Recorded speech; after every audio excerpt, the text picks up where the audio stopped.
আমার বোন, কিন্তু আমার বোনটা কোথায় হারিয়ে গেল, আর কেই বা আমার হাসপাতালে নিয়ে গেল। আমার বোনের সন্ধানে আমি হাসপাতাল থেকে চুপি চুপি পালিয়ে এলাম। এই যে বাবু মশাইরা, আপনারা কি আমার বোনকে দেখেছেন? বলুন না, বলুন না, বলুন না বাবু মশাইরা, বলুন না।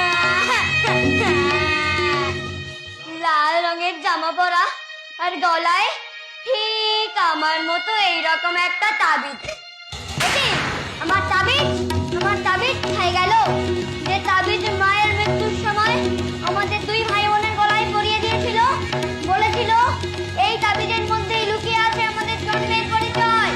এখন আমি কেমন করে বুঝবো আমার জন্মের পরিচয়? ভগবান তুমি বলে দাও। না,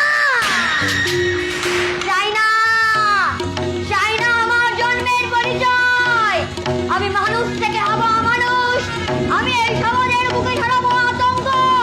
আর যে শয়তান আমার মাতৃ উন্নয়ন থেকে বঞ্চিত করেছে, আমার বোনের ভালোবাসা থেকে বঞ্চিত করেছে, তাদের আমি ছাড়বো না, তাদের আমি খুঁজবই।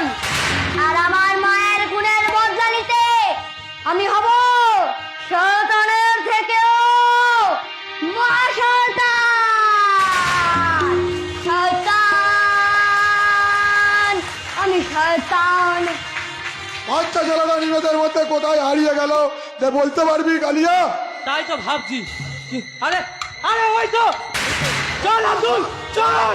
গুন্ডাগুলো, গুন্ডাগুলো আমাদের হাতে ধরা পড়েছে। আমাদের পালিয়ে বাঁচতেই হবে।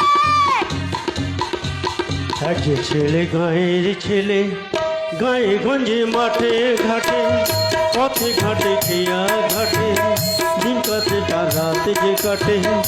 একই ছেলে গাঁয়ের ছেলে, গায়ে